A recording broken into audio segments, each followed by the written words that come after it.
Hay un pan dulce mexicano que no usa levadura. En vez de eso usa pulque, la bebida fermentada del maguey que los mexicas consideraban sagrada. Y ese pan sigue haciéndose hoy, en los estados pulqueros del altiplano, en las mismas panaderías de pueblo donde se ha hecho por siglos. Casi nadie fuera de esas regiones sabe que existe. Llegamos ahí al final. Primero lo que todo el mundo conoce, o cree que conoce. Porque en México hay más de 2000 tipos de pan dulce registrados. 2000. El país con mayor variedad de pan dulce en el mundo, según registros del INAH, y la mayoría de esa variedad vive en panaderías de barrio que no tienen Instagram, no tienen nombre afuera del letrero y llevan 50 años haciendo las mismas charolas a las 5 de la mañana. Lo que vas a ver aquí no es repostería de escaparate. Es la charola de panadería de cada mañana de domingo en México, de la pieza más vendida del país hasta la que casi desapareció. Y empieza con la más obvia, que resulta ser la más interesante. Antes de que existiera el Oxxo, antes de que existiera Bimbo, antes de que pan de caja fuera una categoría, existía la concha.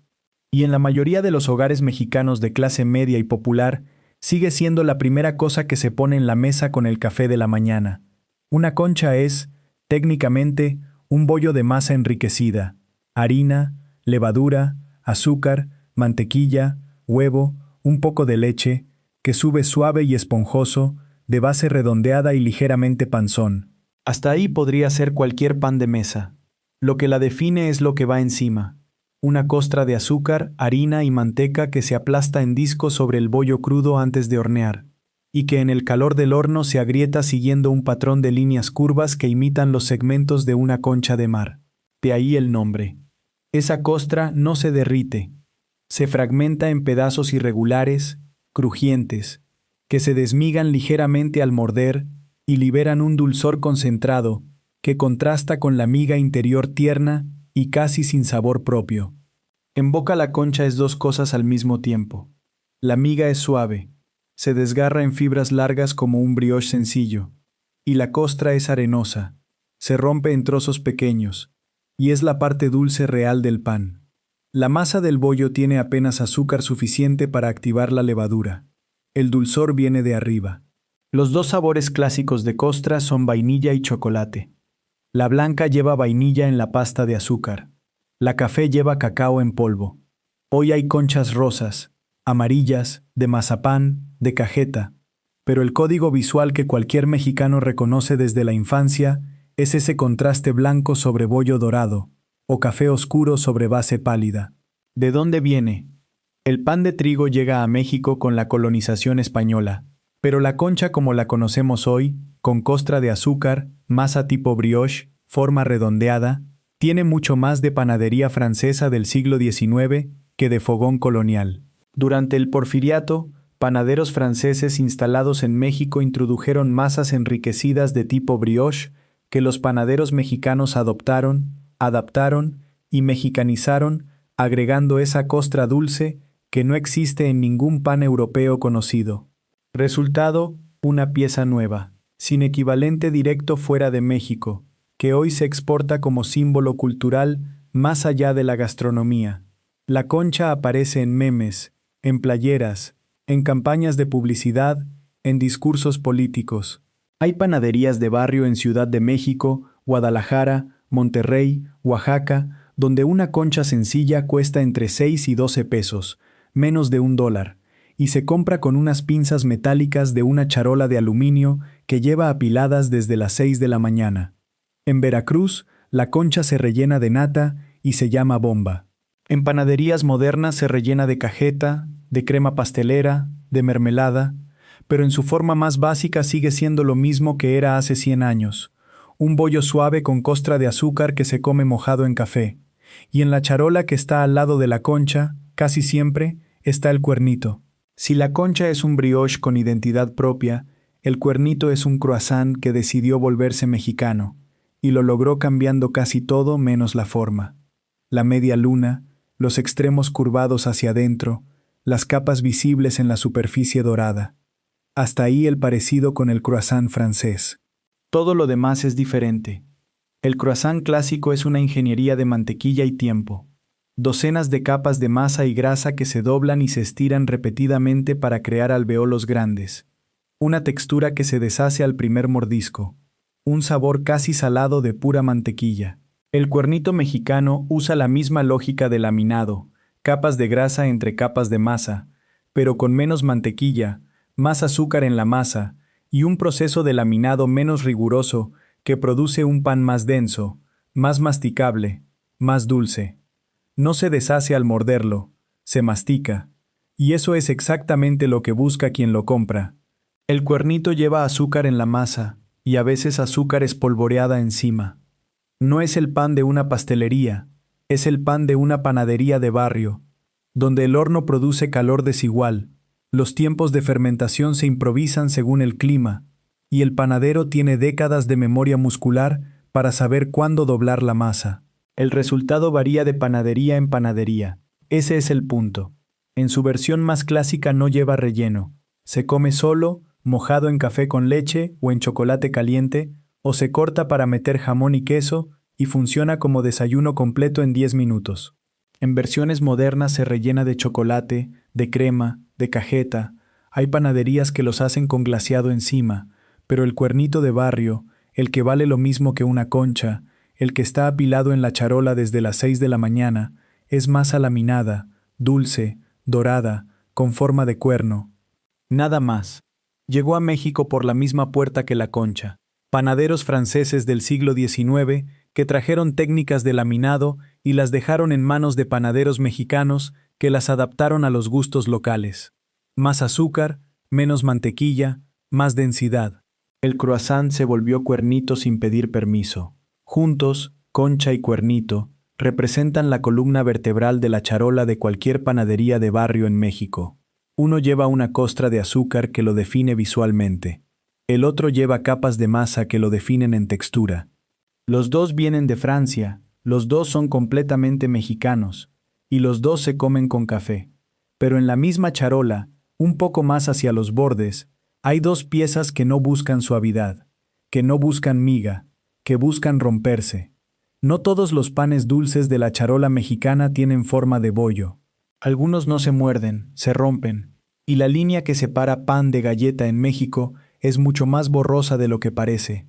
El polvorón es el ejemplo más claro. No es exactamente un pan, no es exactamente una galleta, y no se parece en textura a ninguna de las dos cosas. Es un disco compacto, redondo, de color crema claro, de unos pocos centímetros de diámetro, cubierto de azúcar glass que lo hace parecer nevado antes de tocarlo. No tiene brillo, no tiene capas, no tiene costra marcada, parece sólido, y en el momento en que lo muerdes, desaparece. Eso no es exageración, es química. El polvorón no tiene estructura elástica porque la grasa interrumpe el desarrollo del gluten en la harina. Un pan normal desarrolla gluten al trabajar la masa. Esas cadenas de proteínas crean elasticidad, estructura, la miga que se estira. En el polvorón, la manteca, de cerdo en la receta clásica, vegetal en versiones modernas, recubre las partículas de harina antes de que el gluten pueda formarse. El resultado es una masa que apenas se sostiene, que se hornea compacta por el calor y se vuelve arena en cuanto ese calor desaparece. El azúcar glass encima no es adorno, es la última capa de polvo sobre algo que ya es todo polvo. El nombre lo dice exactamente. Polvorón viene de polvo, es lo que se convierte en polvo. Y eso no es un defecto, es la razón por la que existe. Llegó a México desde España, pero la España que lo creó había aprendido de los árabes. El polvorón es un dulce de raíz morisca, de la influencia árabe en la península ibérica, que se consolidó en Andalucía en el siglo XVI, especialmente en ciudades como Estepa y Antequera, donde la combinación de excedente de trigo, manteca de cerdo y azúcar dio origen a un dulce de temporada navideña que hoy sigue fabricándose artesanalmente. Con la conquista, ese dulce viajó a Nueva España junto con técnicas de repostería conventual, y en México encontró nuevos ingredientes que lo transformaron. La almendra cara se sustituyó por cacahuate o nuez, la canela y la ralladura de naranja se volvieron aromas habituales, y en algunos estados se mezcló harina de maíz con la de trigo. En Pátzcuaro, Michoacán, hay polvorón de canela con manteca vegetal que se vende en el mercado en papeles de colores, igual que el polvorón español. En Coahuila se hace con yemas de huevo y leche. En la Ciudad de México, la panadería de barrio lo hace redondo, con azúcar glass blanca encima, a veces teñido de rosa o amarillo para fiestas. Lo que no cambia en ninguna versión es lo que ocurre en la boca, un segundo de resistencia, y luego polvo. El polvorón es el dulce más árabe de la charola mexicana, y la pieza que está al lado suyo llegó de París.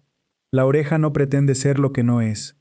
Es hojaldre y azúcar, dos ingredientes, sin relleno, sin cobertura adicional, sin ninguna complejidad más allá de la técnica de la masa.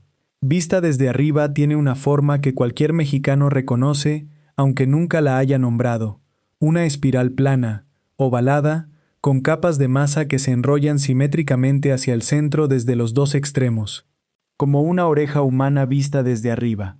El color va de dorado claro a marrón oscuro dependiendo de dónde llegó el azúcar en el horno, porque el azúcar que se espolvorea sobre la masa antes de enrollarla se funde durante la cocción y se carameliza en la superficie, dejando zonas brillantes, casi como vidrio, con una dureza distinta al resto de la pieza.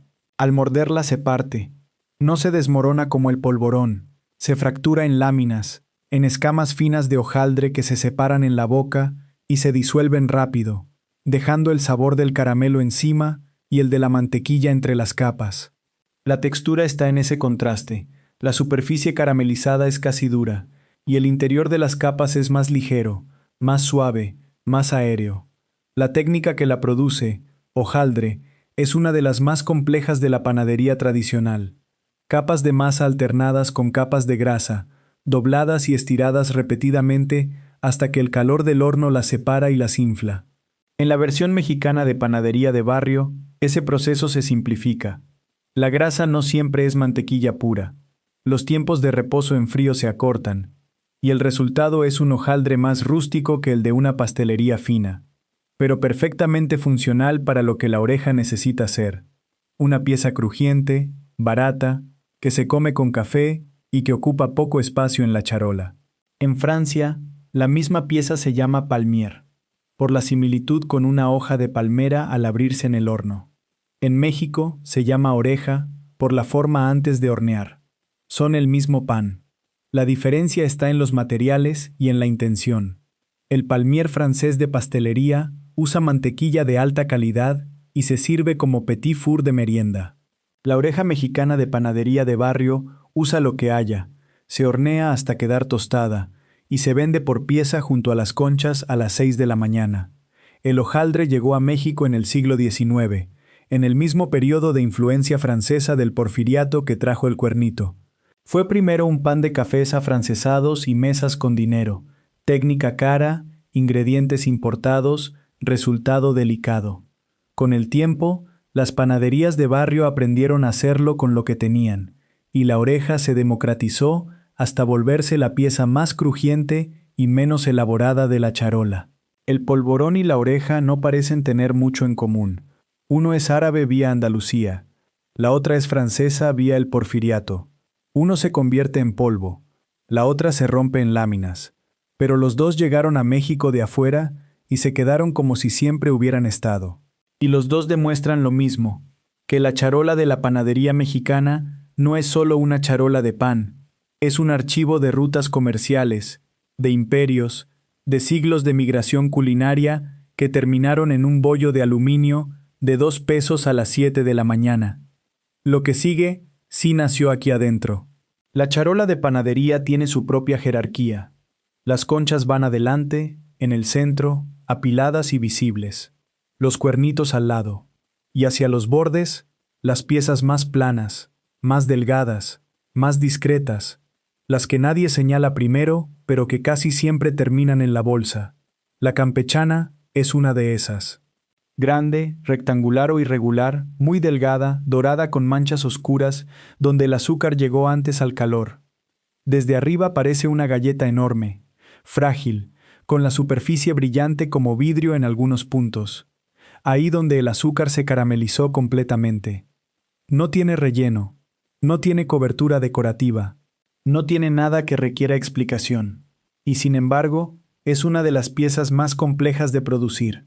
La masa es hojaldre, capas finas de masa y grasa alternadas, dobladas y estiradas hasta que el calor las separa y las infla. Pero la campechana no es un hojaldre fino de pastelería, es más rústica. En muchas panaderías de barrio, la campechana nace de los recortes de masa que sobran al cortar otras piezas, los bordes del cuernito, las puntas del hojaldre que no sirven para otra forma. Esos recortes se juntan, se apilan, se aplanan con el rodillo, se espolvorean con azúcar y van al horno. El resultado es una pieza que técnicamente es hojaldre de segunda y en la práctica es lo más crujiente de la charola. Al morderla hace ruido, se fractura en láminas que se separan, se deshacen rápido en la boca y dejan un sabor de caramelo seco y manteca que se prolonga. Casi no tiene interior, es casi todo superficie. Y esa superficie varía de pieza en pieza porque el azúcar no cae uniforme sobre la masa irregular, entonces hay zonas más tostadas, más amargas y más crujientes, y zonas más claras y más suaves. Cada campechana es ligeramente diferente. El nombre tiene al menos 3 explicaciones y ninguna está completamente probada.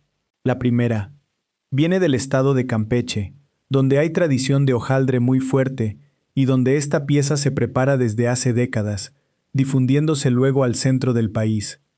La segunda, campechano, en español coloquial significa mezclado, improvisado, hecho de lo que hay, lo que encaja exactamente con la versión de panadería que nace de los recortes sobrantes.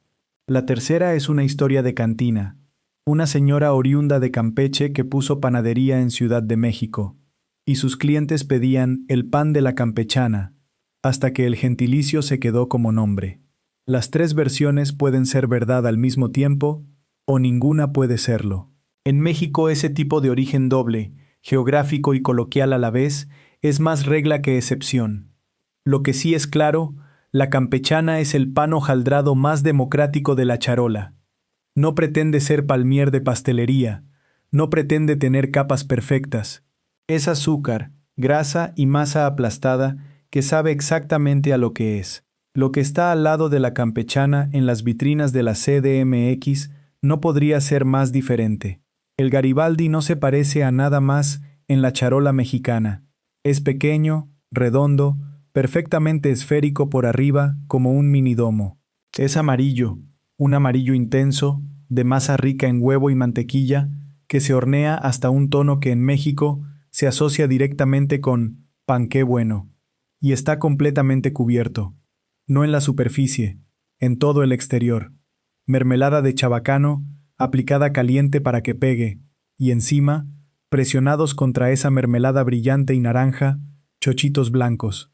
Grajeas de azúcar, pequeñas, redondas, que dan a la pieza una textura exterior granulada, casi como si estuviera empanizada en perlas de azúcar. En vitrina, alineados en fila, son inconfundibles. Nadie confunde un Garibaldi con otra cosa. Por dentro, el bizcocho es muy suave. Mantequilla, huevo, azúcar, vainilla, sin más complejidad. Es el tipo de miga que se deshace rápido, húmeda, tierna, sin alveolos grandes. El contraste con el exterior es total. Afuera hay una capa pegajosa de mermelada, luego el crujido de los chochitos, luego la resistencia ligera de la corteza del panqué, y luego esa miga blanda y dulce. En 4 milímetros de espesor, 4 texturas diferentes.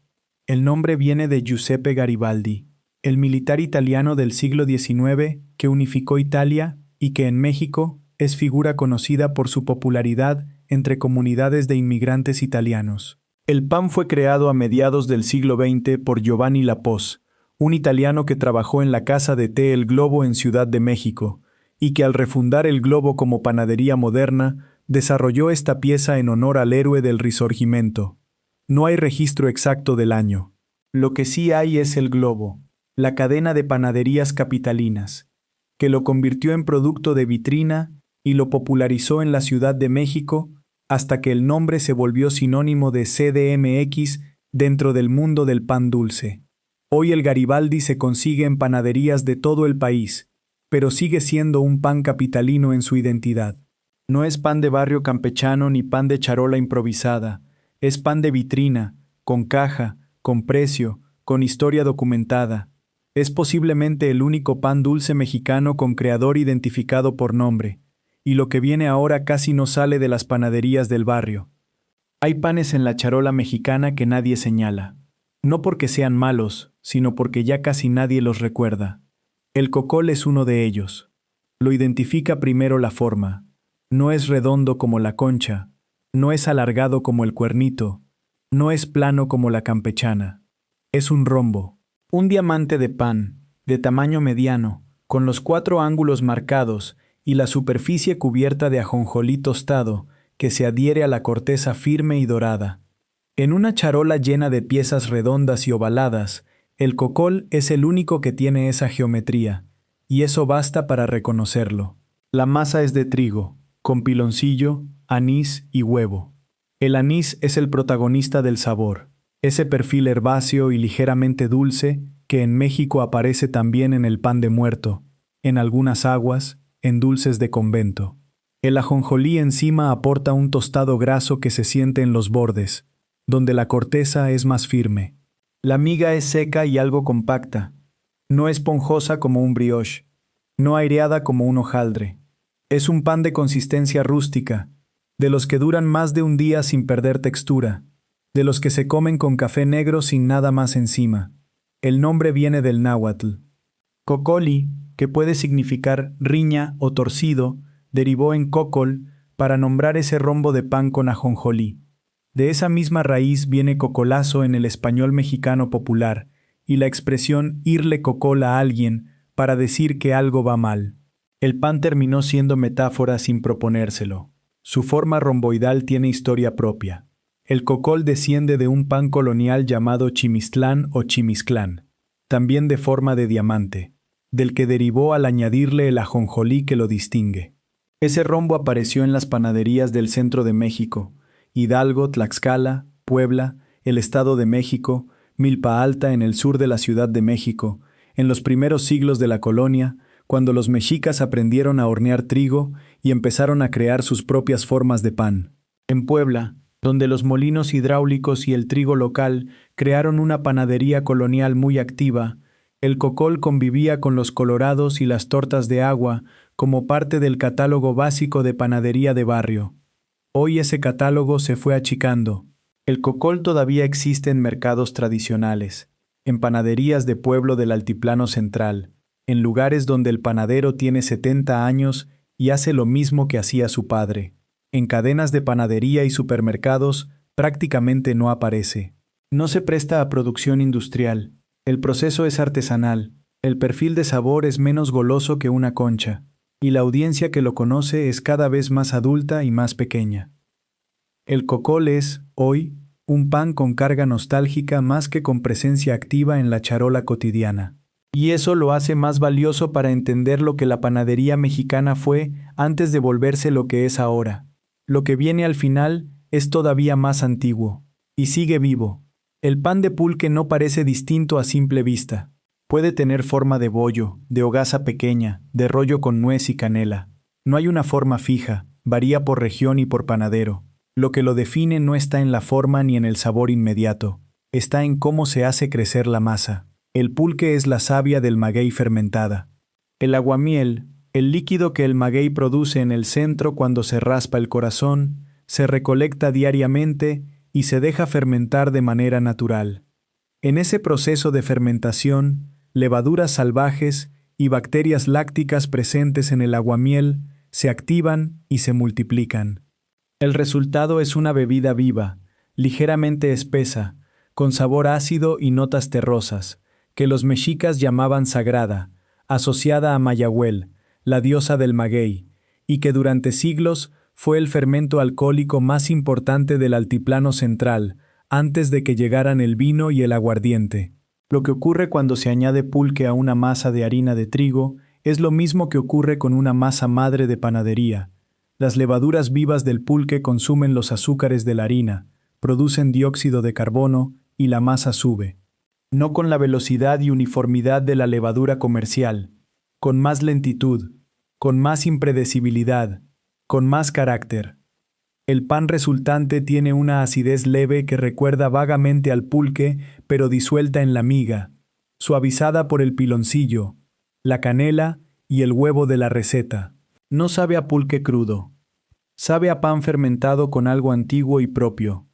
La Fundación Slow Food registra el pan de pulque de Tlaxcala en su Arca del Gusto, el catálogo de alimentos en riesgo de desaparecer, y en esa ficha señala que el uso del pulque como fermento para pan es anterior a la conquista. Antes de que llegara el trigo, en Tlaxcala ya se hacía pan de maíz con miel de abeja melipona, y el pulque se usaba para fermentar esa mezcla. Cuando llegó el trigo y el azúcar colonial, la harina de maíz se sustituyó, la miel se cambió por piloncillo, se agregaron huevos, pero el fermento siguió siendo pulque. 5 siglos después, sigue siéndolo en algunos talleres de Tlaxcala, en panaderías de Saltillo donde la tradición viajó con los tlaxcaltecas que colonizaron el norte, y en zonas pulqueras del altiplano donde el maguey todavía se raspa a mano cada mañana. En Saltillo hay una versión con nuez, canela y cajeta que las panaderías locales llaman pan de burro, en referencia a los burros que transportaban el pan y el pulque juntos desde las zonas pulqueras del altiplano hasta los pueblos del norte. El fermento llegaba en una vasija de barro. El pan lo usaba ese fermento. Los dos viajaban juntos porque eran el mismo proceso en 2 etapas distintas. Hasta donde la gastronomía ha documentado, el pan de pulque es el único pan tradicional del mundo cuyo fermento principal es una bebida hecha con savia fermentada de agave. No levadura de cereal, no masa madre de trigo, no cerveza. Pulque, la savia del maguey que los mexicas consideraban sagrada. Eso es lo que hace crecer el pan. Y ese pan sigue haciéndose hoy, en panaderías pequeñas que no tienen vitrina en internet, en estados del altiplano donde el maguey todavía forma parte del paisaje y de la cocina, sin etiqueta de artesanal, sin precio premium, sin saber que lo que están haciendo es único en el mundo. Si este video te cambió cómo ves la charola de panadería, el siguiente video va a hacer lo mismo con el mole, que también lleva siglos de historia en cada ingrediente, y que también casi nadie entiende del todo. El link está en la pantalla. Y si en tu ciudad o en tu familia hay un pan dulce que no aparece aquí, un regional, uno de pueblo, uno que solo hace una panadería en particular, dímelo en los comentarios, porque la panadería mexicana tiene más de 2000 variedades y este video apenas tocó 8.